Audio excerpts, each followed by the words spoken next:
আসসালামু আলাইকুম ও রহমতুল্লাহ। সবাই কেমন আছেন? আল্লাহ তাআলা আমাদেরকে মৃত্যু দিবেন, কিন্তু মৃত্যু দেওয়ার পরে আমাদের যে এত রূপ, আমরা যে এই রূপ নিয়ে যে এত বড়াই করি, এই দেহ নিয়ে আমরা যে এত বড়াই করি, কি লাভ? আল্লাহ যখন আমাদের নিয়ে যাবে, কবরে নিয়ে গেলে এই দেহ এত সুন্দর দেহ, এত সুন্দর রূপ যৌবন কিন্তু আমাদের পোকা খাবে, পোকা। তাই কবির বিন সামাদ এই গজলটি লিখছিলেন, গানটি লিখছিলেন, আমি আপনাদের একটু শোনাই। রূপের বড়াই করিস না রে, রূপ চিরদিন থাকে না।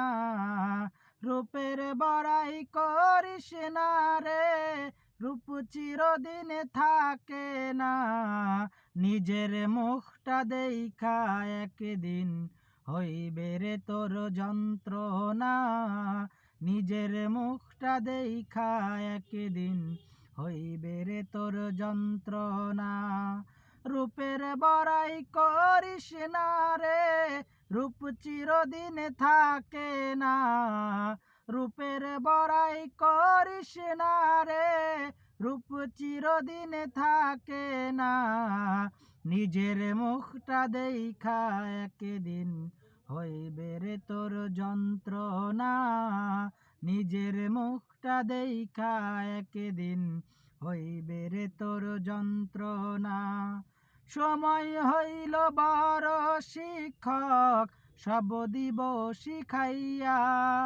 সুখের জীবন থাকবে না রে, দেখবে না কেউ চাইয়া। সময় হইল বড় শিক্ষক, সব দিব শিখাইয়া। সুখের জীবন থাকবে না রে, দেখবে না কেউ চাইয়া। মরার আগে মরবি রে তুই, জ্বালা সইতে পারবি না। মরার আগে মরবি রে তুই, জ্বালা সইতে পারবি না। নিজের মুখটা দেইখা একদিন হইবে রে তোর যন্ত্রণা।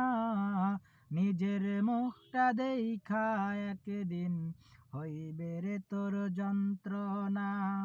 কিসের এত বড়াই তোমার, মাটির দেহ লইয়া। ময়রা দেখো পোকা মাকড়, শেষ করব সব খাইয়া।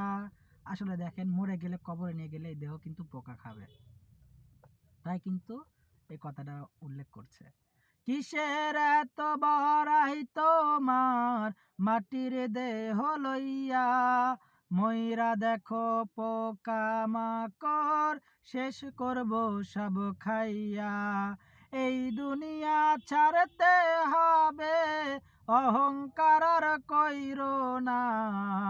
এই দুনিয়া ছাড়তে হবে, অহংকার আর কইরো না। নিজের মুখটা দেইখা একদিন হইবে রে তোর যন্ত্রণা।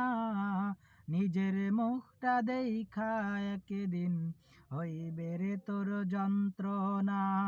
রূপের বড়াই করিস না রে, রূপ চিরদিন থাকে না। রূপের বড়াই করিস না রে, রূপ চিরদিন থাকে না। নিজের মুখটা দেইখা একদিন হইবে রে তোর যন্ত্রণা। নিজের মুখটা দেইখা একদিন হইবে রে তোর যন্ত্রণা। নিজের মুখটা দেইখা একদিন হইবে রে তোর যন্ত্রণা। অসংখ্য অসংখ্য ধন্যবাদ। সবাই ভালো থাকবেন, সুস্থ থাকবেন এবং আমার জন্য একটু দোয়া করবেন। আসসালামু আলাইকুম ওয়া রাহমাতুল্লাহ।